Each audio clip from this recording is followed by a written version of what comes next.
Tax. So tax সম্পর্কে হয়তো আপনার আইডিয়া আছে।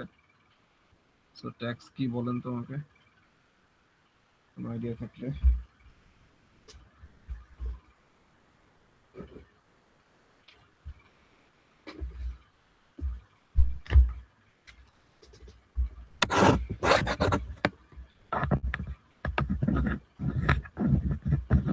বলেন ট্যাক্স কি? স্যার ইনকামের উপরে সরকার যে চার্জটা নেয় আর কি ওইটাই। শুধু ইনকামের উপরে না, ইনকামের উপর যেটা নেই সেটা ইনকাম ট্যাক্স বলে। ট্যাক্স আসলে দুই ধরনের, একটা হলো যে ইনকাম ট্যাক্স আপনার ইনকামের উপরে, আমাদের মানুষের ইনকামের উপর যতখানি নেয় সেটা হলো ইনকাম ট্যাক্স। আপনারা সবাই কি ট্যাক্স দেন? আমরা সবাই কি ট্যাক্স দেই? ইনকাম জি ট্যাক্স স্যার। ইনকামের না, উপরে না স্যার। সবাই দিই স্যার না? আমাদের ইনকামই নেই।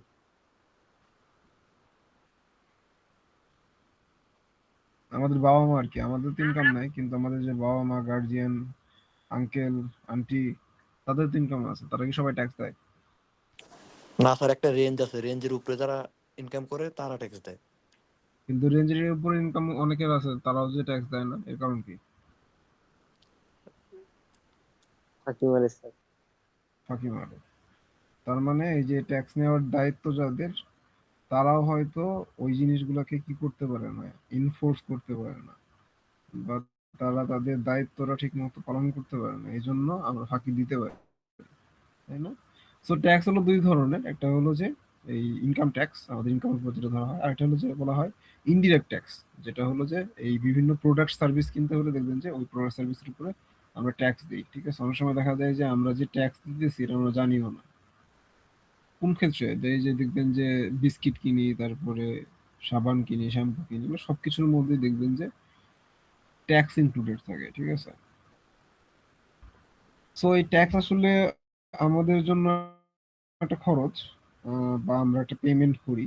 হয়তো আমরা এটা একটা কম্পালসারি পেমেন্ট, আপনার দিতেই হবে। এটা না দিলে আপনার উপরে গভর্নমেন্ট কি করতে পারে? গভর্নমেন্টের যে ল এনফোর্সমেন্ট যারা আছে, দায়িত্বে যারা আছে, তারা আপনাকে ধরে নিয়ে যেতে পারবে, ঠিক আছে? আপনার নামে মামলা করতে পারবে। সো এটা আমাদের জন্য একটা খরচ হলো, এটা গভর্নমেন্টের জন্য একটা ইনকাম বা রেভিনিউ, ঠিক আছে? সো গভর্নমেন্ট এই রেভিনিউ কেন খরচ করে, কোথায় খরচ করে?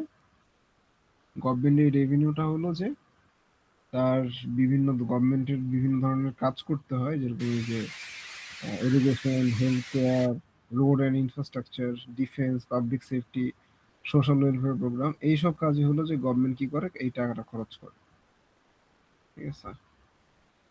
নিজের বেতন নেওয়া, মানুষের বেতন দেওয়া, ঠিক আছে, সাবসিডি দেওয়া, ফ্যামিলি গার্ডের প্রোগ্রাম করা, বিদেশে ভ্রমণ করা,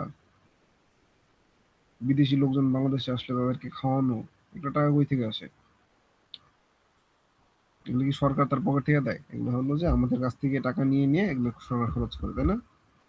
গাড়িতে চড়ে যে সরকার, যে গাড়িতে করে ঘুরে, পেট্রোলের খরচ কে দেয়? আমরাই দিই। আমরা যদি না থাকতাম তাহলে কি এই যে তারেক রহমান, তারপরে এই যে এনসিপির লোকজন, জামাত, যারা যারা আছে, যারা নেতা, এদের কোনো দাম আছে? বলেন তো, মানুষ না থাকলে? মানুষ নয়, রাজার কোনো দাম আছে? না স্যার। না কোনো দাম নাই। যদি মানুষ না থাকে তাহলে ওই রাজাই হয়ে যাবে প্রজা। এই রাজার দাম আছে কারণ ওই যে আমরা আছি, আমরা কাজকর্ম করি, করে তারপরে হলো তাদের জন্য কি করি, আমাদের যেই কাজকর্ম করে আমরা যেই প্রোডাক্ট প্রডিউস করি, ইনকাম করি, সেই ইনকাম থেকে, সেই ইনকামের টাকাটা তারা নিচ্ছে, নিয়ে তারা হলো যে বলতেছে যে ঠিক আছে তোমরা টাকা দাও, আমরা ম্যানেজ করবো পুরো দেশকে, আমরা গুড ম্যানেজার, ঠিক আছে? তারা ম্যানেজ করতেছে আমাদের টাকা নিয়ে, এবং এর ফলে তারা আবার বেতনও নিচ্ছে আমাদের কাছ থেকে। আমাদের টাকাগুলো কিভাবে নাড়াচাড়া করবে, কোথায় খরচ করবে, সব দায়িত্ব তাদের। এবং আমরা বিশ্বাস করতেছি তাদেরকে, তাই না? মানে ম্যাক্সিমাম লোক বিশ্বাস করতেছি, 51% লোক, অ্যাটলিস্ট 51% লোক তাদের উপর বিশ্বাস করতেছি। এরকম হতে পারে যে 49% মানুষ বিশ্বাস করতেছে না তাদেরকে। এখন এই যে ট্যাক্স আসলে কি রকম হবে? ট্যাক্স আসলে কি? ট্যাক্স হলো যে আপনার প্রোগ্রেসিভ ট্যাক্স। ট্যাক্স হলো যে আপনার ইনকাম ট্যাক্স হলো প্রোগ্রেসিভ। এই প্রোগ্রেসিভ ট্যাক্স সম্পর্কে কি আমাকে আইডিয়া দিতে পারবেন যে প্রোগ্রেসিভ ট্যাক্স মানে কি?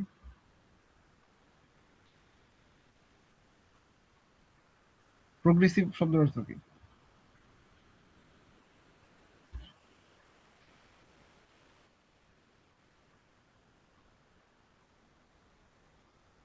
আপনার ইনকাম যত বাড়বে আপনার ট্যাক্স তত বাড়বে, তাই না? সো এই যে প্রোগ্রেসিভ ট্যাক্স, এটা হলো যে 2025-26 অর্থ বছরের ক্ষেত্রে ছিল। আমাদের দেশে অর্থ বছর কবে শুরু হয়? আমাদের দেশে অর্থ বছর শুরু হয় হলো যে কোনো একটা বছরের জুলাইয়ের 1 তারিখ থেকে পরের বছরের জুন পর্যন্ত, ঠিক আছে? সো এই এটা হলো অর্থ বছর বলা হয়। সো এই যে যে কোনো অর্থ বছরের ক্ষেত্রে এটা হলো 25-26 ছিল। এখন প্রতি বছরই যেটা হয়, প্রতি বছরই এটা রিভাইজ করা হয় ট্যাক্সটাকে, ঠিক আছে? গভর্নমেন্টের পলিসি অনুযায়ী এটা রিভাইজ করা হয়, চেঞ্জ করা হয়। সো আমরা যদি দেখি 26-27-এর প্রোগ্রেসিভ ট্যাক্স সিস্টেমটা কি ছিল। 26-27-এ বলতেছে যে আপনি যদি মেইল হন, আপনি যদি একজন মানে মেইল হন এবং আপনার ইনকাম যদি 4 লাখ টাকার উপরে হয়, 4 লাখ টাকা হয়, প্রথম 4 লাখ টাকার উপরে আপনার কোনো ট্যাক্স দিতে হবে না। কিন্তু 4 লাখ টাকার উপরে যদি আপনার হয়, ইনকাম হয়, তখন কিন্তু আপনার ট্যাক্স দেওয়া শুরু মানে ট্যাক্স দিতে হবে। কিভাবে দিতে হবে? এই 4 লাখের পরে পরবর্তী 3 লাখের পর আপনি দিতে হবে 10%। তার মানে আপনার যদি ইনকাম হয় 7 লাখ টাকা, তাহলে আপনার ট্যাক্স দিতে হবে 30,000 টাকা। কিন্তু আপনার যদি ইনকাম হয় 8 লাখ টাকা, তখন আপনার কত টাকা ট্যাক্স দিতে হবে বলেন তো?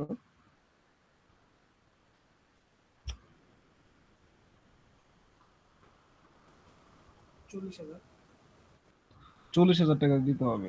শিওর? না। হ্যাঁ, কথা বোঝা যায় না, জোরে বলেন, স্পষ্ট করে বলেন। কে বলতেছিলেন? বলেন, জোরে বলেন, স্পষ্ট না আপনার কথা। প্রথম 3 লাখের জন্য তো 10%, কিন্তু স্লাইডিং 30,000। পয়েন্ট 4 লাখের জন্য হচ্ছে 15%। হ্যাঁ, প্রথম 3 লাখের জন্য 30,000। আর আপনি কিভাবে বের করছেন? কত জনে বললেন আপনি ট্যাক্স কত দিতে হবে?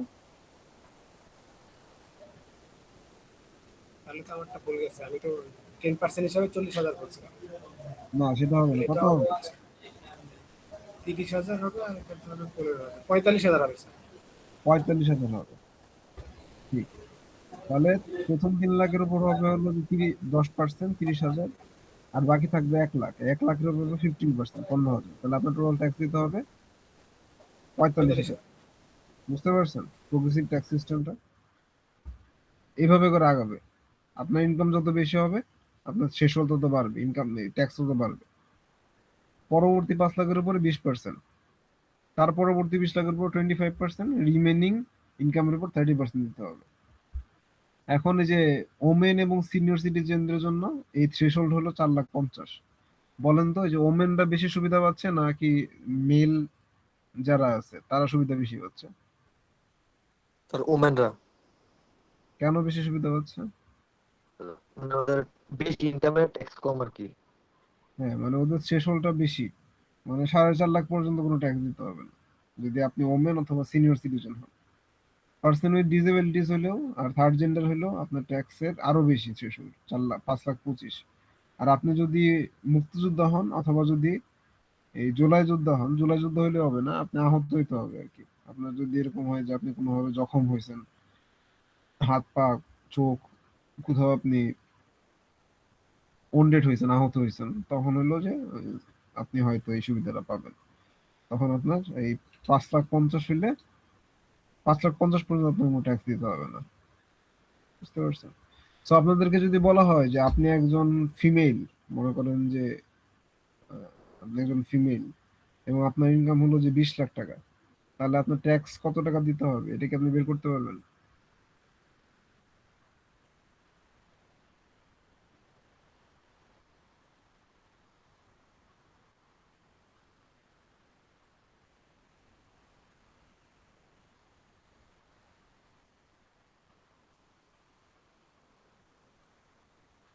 বের করতে পারবেন সবাই? জি স্যার। যদি আপনাকে বলা হয় যে আপনি একজন ওন্ডেড জুলাই ফাইটার, আপনার আপনার হলো যে আপনার ইনকাম 2026-27 সালে এক বছরে আপনার ইনকাম হলো 16 লাখ টাকা, তাহলে আপনার কত টাকা ট্যাক্স দিতে হবে এটাকে আপনি বের করে দিতে পারবেন আমাকে?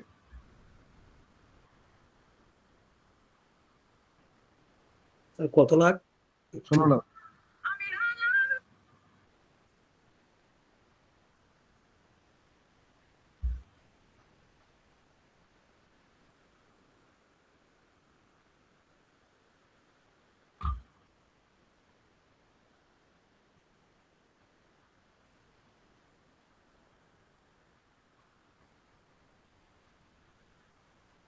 আশা করি সবাই পারবেন, তাই তো?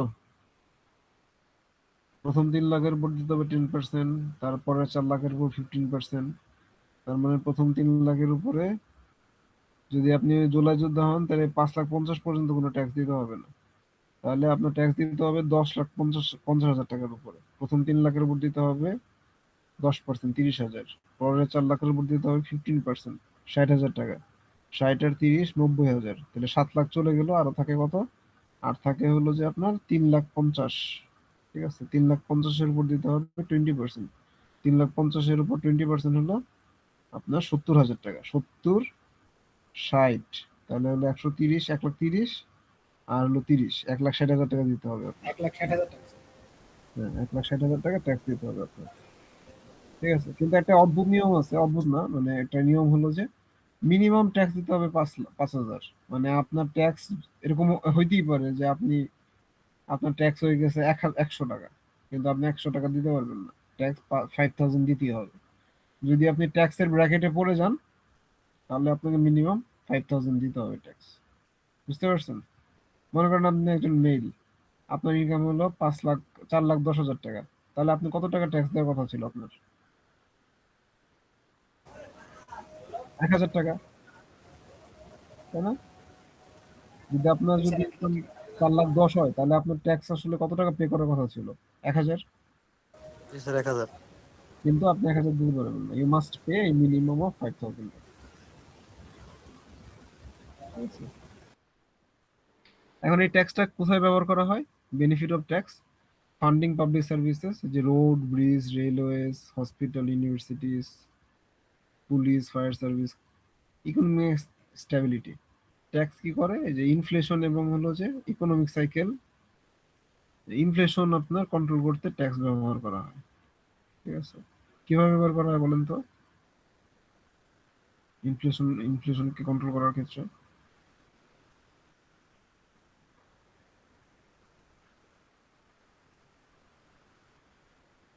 কিভাবে মূল্যস্ফীতি হলো যে করে?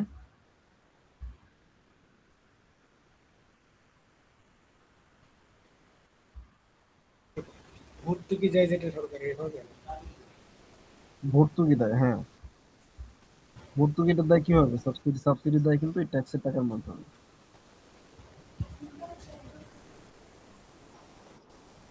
তো ভর্তুকি দিলে দেখা যায় যে আসলে আমাদের জিনিসপত্রের দাম কমে যায়।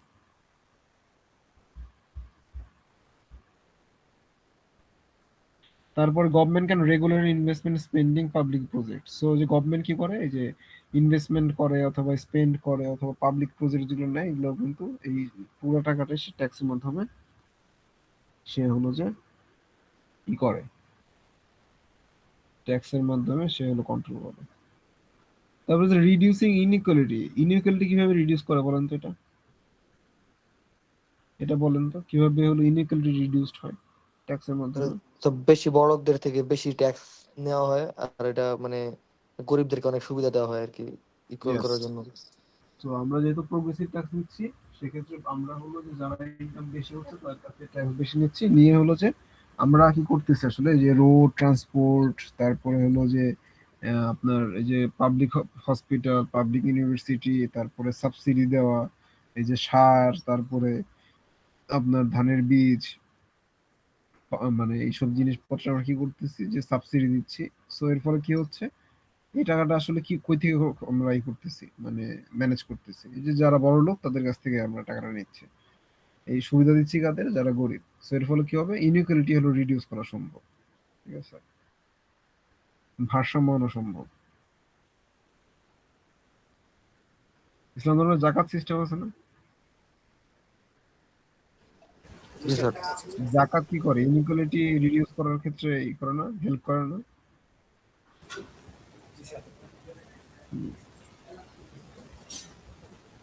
তো এটাই হলো আরেকটা টপিক ছিল, সেটা হলো বাজেট। বাজেট মানে কি বলেন তো? What is budget? 9 লাখ কোটি টাকা স্যার বাজেট। সেটা তো বুঝলাম, কিন্তু বাজেট মানে কি? কোনো কিছুর জন্য নির্ধারণ করে দেওয়া একটা অ্যামাউন্ট স্যার। বাজেট মানে হলো প্ল্যান। বাজেট শব্দের অর্থ প্ল্যানিং করা। কিসের প্ল্যান করা? যে আগামী 1 বছর আপনি কত টাকা খরচ করবেন সেটার প্ল্যানিং। এবং এই যে আপনি আগামী 1 বছর মনে করেন খরচ করবেন 10 লাখ টাকা, এই 10 লাখ টাকা আপনি কিভাবে ম্যানেজ করবেন সেটারও প্ল্যান থাকবে। ঠিক আছে? তার মানে আপনি কত টাকা খরচ করবেন সেটার প্ল্যান থাকবে, আর এই যে আপনি কত টাকা ইনকাম করবেন আগামী 1 বছর সেটারও প্ল্যান থাকবে। ঠিক আছে? সো গভর্নমেন্টের ক্ষেত্রেও সেম। গভর্নমেন্ট কত টাকা আগামী 1 বছর কই কতখানি খরচ করবে সেটার প্ল্যানিং, এবং এই টাকাটা সে কিভাবে ম্যানেজ করবে সেটার প্ল্যানিং। ঠিক আছে? সো গভর্নমেন্টের মেইন এক্সপেন্ডিচার কোথায় হয়? So budget ki? Budget is a financial plan for a specific period that estimates income and expenditure. Estimates মানে হলো যে কি করা? এস্টিমেট কি করে? ইনকাম এস্টিমেট করবে 1 বছরের জন্য এবং এক্সপেন্ডিচার এস্টিমেট করবে। গভর্নমেন্ট বাজেট কি? Is the annual financial statement showing estimated revenue and planned expenditure of a country for a specific fiscal year. তো ফিসকাল ইয়ার মানে হলো যে 1 বছর, যে কোনো সময় থেকে যে কোনো সময় পর্যন্ত 1 বছর হলে সেটাকে ফিসকাল ইয়ার বলে। বাংলাদেশের ক্ষেত্রে ফিসকাল ইয়ার কত? জুলাইয়ের 1 তারিখ থেকে জুনের 30 তারিখ পর্যন্ত ফিসকাল ইয়ার। ঠিক আছে? ক্যালেন্ডার ইয়ার আবার কি? ক্যালেন্ডার ইয়ার মানে কিন্তু জানুয়ারি থেকে ডিসেম্বর 31। ঠিক আছে? সো ক্যালেন্ডার ইয়ারও ফিসকাল ইয়ার হইতে পারে। বাংলাদেশের ক্ষেত্রে কত? বাংলাদেশের ক্ষেত্রে হলো যে জুলাইয়ের 1 থেকে আপনার জুনের 30 পর্যন্ত হলো ফিসকাল ইয়ার। আর এই যে খরচগুলো কোথায় করে government? Public service, education, health care, infrastructures, development যে কাজগুলো আছে, যে রোড, ব্রিজেস, এনার্জি, তারপরে হলো যে মেট্রো রেল, এগুলো হলো ইনফ্রাস্ট্রাকচার। ডিফেন্স মানে যে আর্মিদের টাকা দিতে হয়। অ্যাডমিনিস্ট্রেশন মানে কি? এই যে মানে দেশের প্রচুর কি করা, এই যে আপনার অ্যাডমিনিস্ট্রেশন মানে কি? প্রশাসন। এই যে ডিসি, ইউনো, তারপরে যত অফিস আছে, হেলথ কেয়ার অফিস আছে, উপজেলায় যে বিভিন্ন ধরনের অফিস থাকে। ঠিক আছে? সো সব অফিসে যে কাজ করে যারা, তাদেরকে কিন্তু করতে হয়, টাকা দিতে হয়। মন্ত্রীদের টাকা দিতে হয়, তারপরে আমাদের প্রাইম মিনিস্টারের বেতন আছে। ঠিক আছে? এগুলো সবগুলো হলো অ্যাডমিনিস্ট্রেটিভ খরচ, বেতন দেওয়া। গভর্নমেন্টের হলো একটা মেজর বাজেটের মেইন মানে মেজর খরচ হলো আপনার অ্যাডমিনিস্ট্রেশনের খরচ, অ্যাডমিনিস্ট্রেশনের বেতন দেওয়া। সোশ্যাল ওয়েলফেয়ার প্রোগ্রাম কি? আপনার হলো যে ফ্যামিলি কার্ড, আনএমপ্লয়মেন্ট ভাতা, সাবসিডি, এগুলো হলো সোশ্যাল ওয়েলফেয়ার প্রোগ্রাম। এগুলো হলো গভর্নমেন্টের মেইন খরচ। আর গভর্নমেন্টের রেভিনিউ আসলে কই থেকে আসে? গভর্নমেন্টের মেইন রেভিনিউ হলো ট্যাক্স। ঠিক আছে? আর কি হয়, এই যে নন ট্যাক্সের কিছু রেভিনিউ আছে, যেমন ফি পায়, যেমন পাসপোর্টের জন্য ফি পায়, তারপরে হলো যে জমি জমি করার জন্য, ভূমি যে করে রেজিস্ট্রেশন করার জন্য ফি লাগে। এগুলো সবই হলো গভর্নমেন্টের ইনকাম। ফাইন্স, প্রফিট ফ্রম কিছু স্টেট ওন এন্টারপ্রাইজেস আছে, যেমন যে সরকারি কিছু ব্যাংক আছে। হ্যাঁ? সো এই এদের কাছ থেকে আবার গভর্নমেন্ট কি করে? হ্যাঁ, কি বলেন সিয়াম। স্যার ট্যাক্স আর ভ্যাটের মধ্যে ডিফারেন্সটা কি? একই জিনিস, দুইটা একই জিনিস। একটা হলো যে একটা বলা হয় ডিরেক্ট ট্যাক্স, আর একটা বলে ইনডিরেক্ট ট্যাক্স। যেটা আপনার ইনকামের উপর নেওয়া হয় সেটাকে বলা হয় হলো ইনকাম ট্যাক্স। ঠিক আছে? ভ্যাটও এক ধরনের ট্যাক্স। হ্যাঁ, এটাকে বলা হয় ভ্যালু অ্যাডেড ট্যাক্স। বুঝছেন?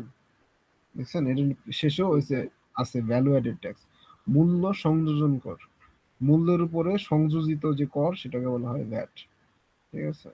সো আপনার ইনকামের উপর ডিরেক্টলি যেটা নেওয়া হয়, যেটা আপনি জানেন যে আপনি কত টাকা দিচ্ছেন, সেটা হলো ইনকাম ট্যাক্স। আর ভ্যাট কিন্তু আপনি অনেক ক্ষেত্রেই হলো যে আমরা জানি না, পরোক্ষ কর বলা হয়। ঠিক আছে? তো কোনো কিছু কেনার সময় যেটা অ্যাড থাকে ওটা। হ্যাঁ, যেটা অ্যাড থাকে সেটাকে বলা হয় ভ্যাট। বুঝতে পারছেন? এখন এগুলো হলো যে আমাদের ইনকাম, ফরেন এইড এবং গ্র্যান্ট। ঠিক আছে? ফরেন এইড কি? অনুদান। অনুদান কিন্তু আমাদের জন্য একটা ইনকাম। অনুদান কি? আমাদেরকে যে বিভিন্ন দেশ আমাদেরকে অনুদান দেয়, তাই না? এমনি টাকা দিয়ে দেয়। কেউ কি এমনি এমনি টাকা দেয় নাকি স্বার্থ থাকে? অবশ্যই কোনো না কোনো স্বার্থ আছে, তাই না? টাকা তারা ফেরত নিবে না, কিন্তু স্বার্থ ঠিকই আছে, কোনো না কোনো স্বার্থ আছে। এখন স্যার বাংলাদেশ যদি ফেরত নেই, এটার উপর কি ওরা কোনো ইন্টারেস্ট নেয়? যদি ফেরত নেয় সেটা তখন লোন হয়ে যাবে, তখন আর সেটা এইড থাকবে না বা গ্র্যান্ট থাকবে না, তখন তো অবশ্যই ইন্টারেস্ট নেবে।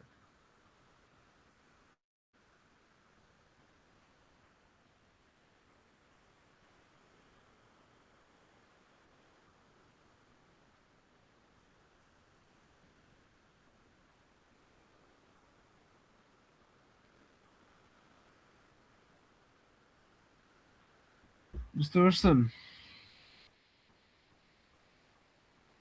এখন হলো যে বাংলাদেশের কি হয়, বাংলাদেশের ক্ষেত্রে কিন্তু বাংলাদেশ হলো যে যে পরিমাণ খরচ করতে চায় কিন্তু সেই পরিমাণ রেভিনিউ করতে পারে না, ঠিক আছে? বা বাংলাদেশ তার রেভিনিউর থেকে আয়ের থেকে বেশি খরচ করে। তো বাংলাদেশের বাজেটকে বলা হয় ডেফিসিট বাজেট, ঠিক আছে? যদি আপনার রেভিনিউর এক্সপেন্ডিচার যদি রেভিনিউর থেকে বেশি হয় সেটাকে বলা হয় ডেফিসিট বাজেট। আর যদি রেভিনিউ যদি এক্সপেন্ডিচারের থেকে বেশি হয় সেটাকে সারপ্লাস বাজেট বলে। আর যদি দুটো সমান হয় তাহলে হলো সেটা আপনার ব্যালেন্স বাজেট বলে। এখন বাংলাদেশ এই যে ডেফিসিট বাজেট করে, ডেফিসিট বাজেট কি ভালো না খারাপ? স্যার খারাপ। না, আমি যদি বলি ভালো। ভালো, কিন্তু তাহলে তো স্যার ঋণ হয়ে যাবে দেশে।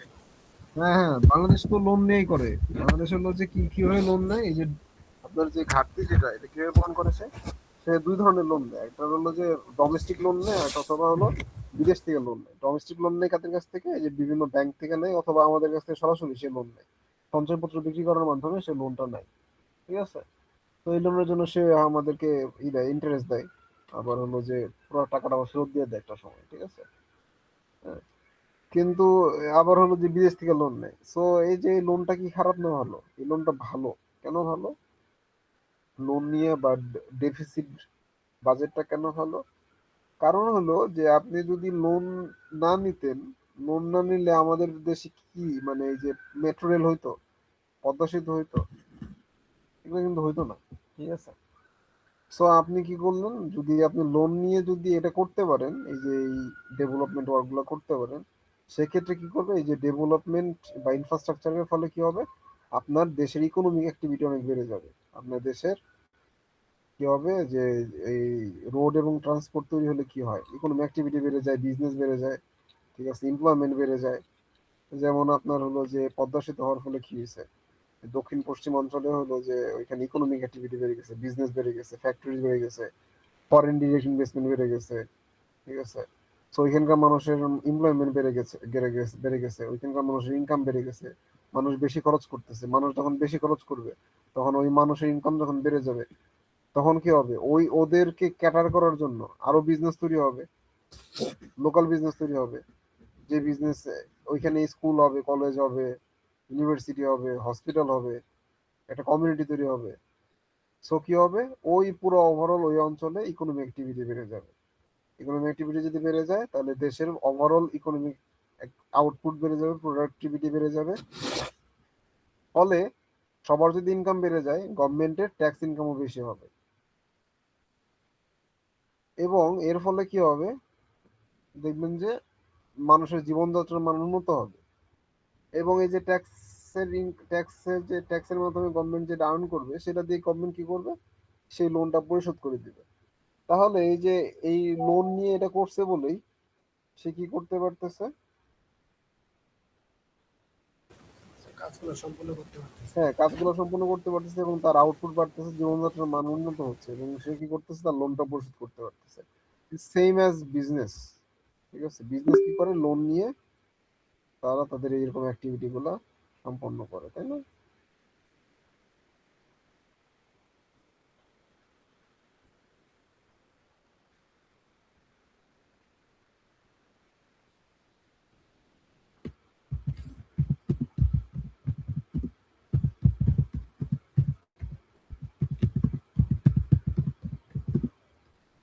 বুঝতে পারছেন কেন ডেফিসিট বাজেট ভালো? জি স্যার।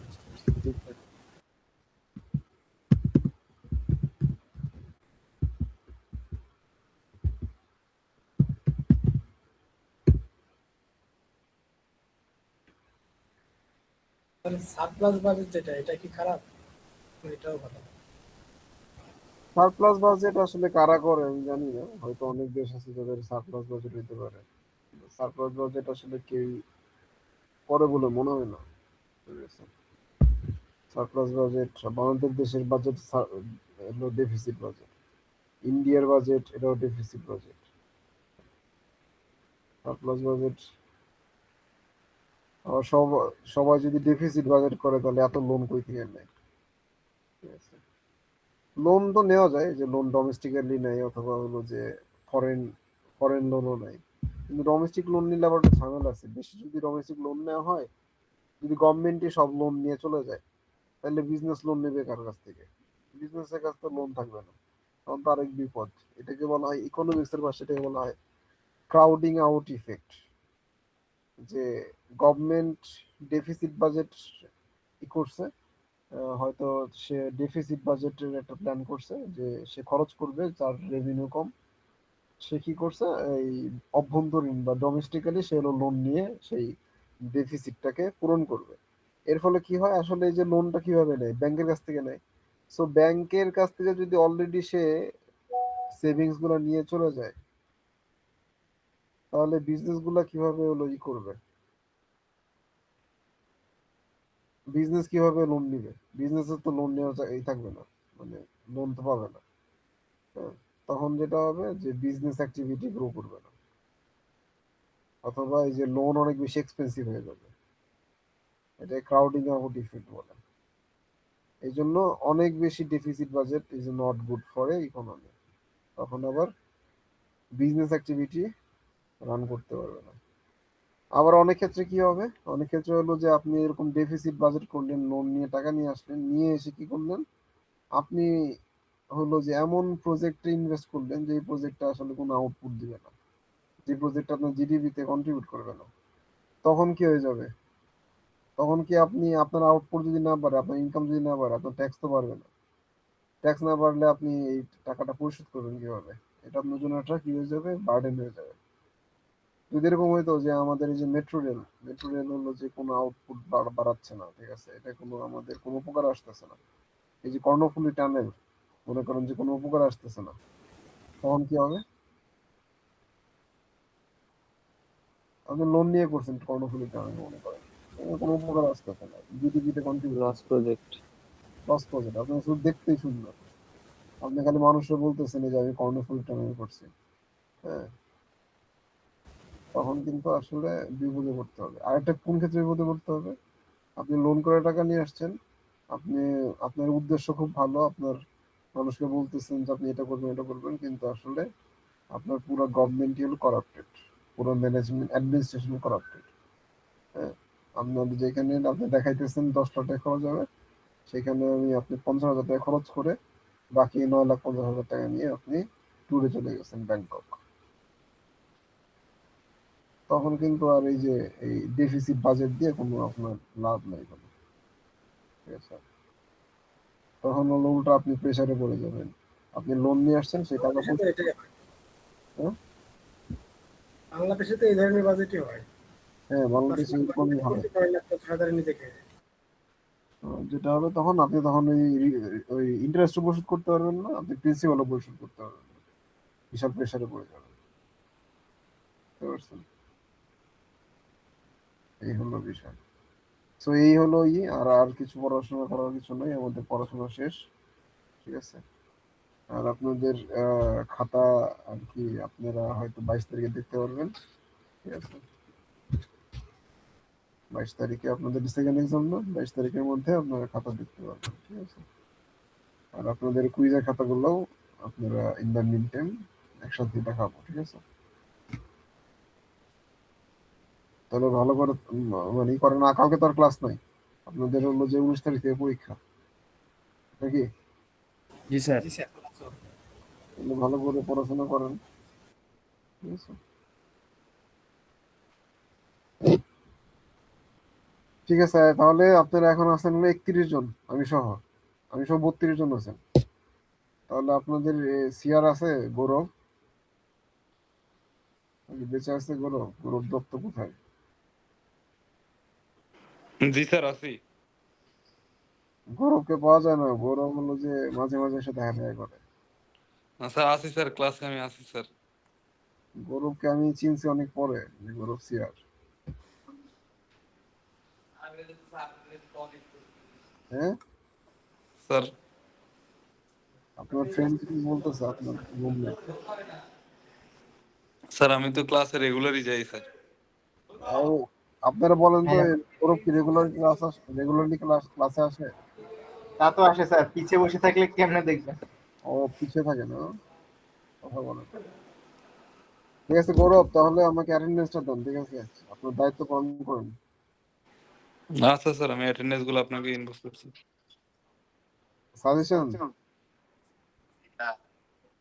সাজেশন পরীক্ষার আগে যদি মনে হয় সাজেশন দেওয়া উচিত, তারপর দিয়েন স্যার সাজেশন, সাজেশনটা দরকার খুব। জি স্যার। সহজ তো, টপিক তো অনেক কম।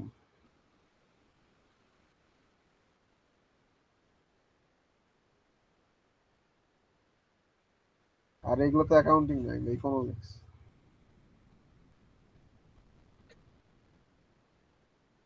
ম্যাথ থাকবে, প্রচুর থাকবে, ঠিক আছে? ম্যাথ পড়তে হবে, ম্যাথই ম্যাথ থাকবে। কত মার্কেট থাকতে পারে ফাইনালে? ম্যাথ, সবই ম্যাথ, ম্যাথ আর ম্যাথ। থিওরি থাকবে কিছু, আর সবই ম্যাথ, প্রচুর ম্যাথ। থিওরিও থাকবে, ঠিক আছে? থিওরি আর ম্যাথ মিক্সড। থিওরি আর ম্যাথের পার্সেন্টেজটা স্যার কেমন? এগুলা কোশ্চেন তো করি না, কোশ্চেন করার পর আমি বলতে পারবো, ঠিক আছে? আপনারা ওয়েট করেন, কোশ্চেন করি, তারপর আপনার পরীক্ষা দিতে থাকেন। হ্যাঁ, ঠিক আছে, আমি তাহলে বের হয়ে যাচ্ছি।